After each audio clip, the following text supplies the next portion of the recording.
আসসালামু আলাইকুম প্রিয় দর্শক বন্ধুরা, আজকে আমরা আলোচনা করব কোরআন ও হাদিসের আলোকে রাসূল পাক সাল্লাল্লাহু আলাইহি সাল্লামের সম্পর্কে কিছু গুরুত্বপূর্ণ প্রশ্ন এবং সেই প্রশ্ন নিয়ে বিভিন্ন রকম আলোচনা আমাদের এই ভিডিওর মধ্যে হবে।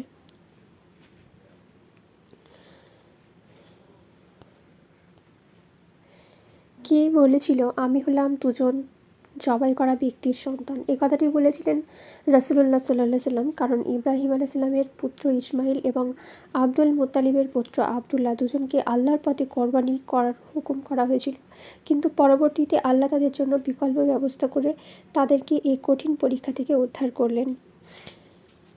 যখন কারোর সামনে মুহাম্মদ ইসলামের উল্লেখ করা হয় তখন কি বলা উচিত?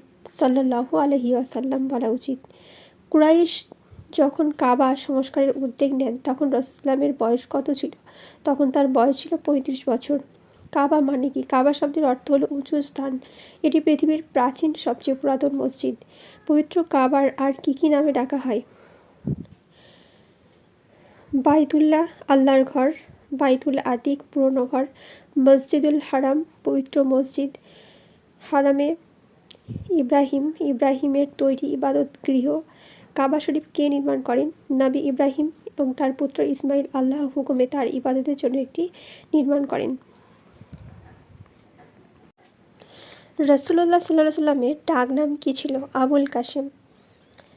আরবের রীতি অনুযায়ী তার বড় ছেলে কাসিমের নামানুসারে তাকে এই নামে ডাকা হতো। কুরাইশরা কেন কাবা সংস্কারের সিদ্ধান্ত নিল? কারণ কাবা ঘর যে পাথর দিয়ে তৈরি হয়েছিল সেগুলো বন্যায় নষ্ট হয়ে যায় এবং ছাদ শূন্য হয়ে ভিতরের সব কিছু প্রকাশ হয়ে যাচ্ছিল, ফলে কুরাইশরা কাবা সংস্কারের সিদ্ধান্ত নেন। কাবা ঘরের উচ্চতা কত ছিল? ইহার উচ্চতা ছিল 6.30 মিটার। কাবা সংস্কারের জন্য কোন ধরনের টাকা ব্যয়ের সিদ্ধান্ত নেন তারা? শুধুমাত্র হালাল এবং বৈধ অর্থ ব্যয়ের সিদ্ধান্ত নেয় তারা। এছাড়া অন্যান্য সকল অর্থ, যেমন অবৈধভাবে উপার্জিত অর্থ, সুদের টাকা এবং টাকা প্রত্যাহার করা হয়। কাবার দেয়ালে ভাঙার কাজটি শুরু করেন কে? ওয়ালিদ বিন মুগিরাহ মাখজুমি।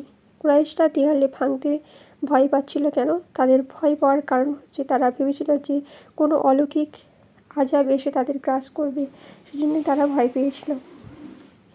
সংস্কারের কাজটি তারা কিভাবে ব্যবস্থা করলেন? তারা বিভিন্ন গোত্রের মাঝে কাজ ভাগ করে দিলেন, তাই কাবা সংস্কার প্রতিটি গোত্রকে বিশেষ ভূমিকা ছিল। যিনি পাথর গেঁথেছিলেন তার নাম কি? তার নাম হলো বাকুম। তিনি ছিলেন একজন রোমান স্থপতি এবং রাজমিস্ত্রি। কিভাবে কাজ চলছিল? হাজরে আসওয়াদ বা কালো পাথরের কাছে আসা পর্যন্ত ঐক্যবদ্ধভাবেই সবাই কাজ করেছিল। হাজরে আসওয়াদ বা কালো পাথর কি? কাবা শরীফের দেওয়ালে। এটি কে স্থাপন করেন? এটি হলো একটি বিশেষ এবং চমৎকার পাথর। কতিপয় ঐতিহাসিকদের মতে এই পাথরটি জান্নাত থেকে আনা হয় আর এটি প্রথমে ছিল সাদা, পরবর্তীতে কোনো এক পাপিষ্ঠ লোকের স্পর্শে এটি কালো হয়ে যায়। এই পবিত্র পাথরটি কাবার দেয়ালে স্থাপন করেন নবী ইব্রাহিম আলাইহিস সালাম।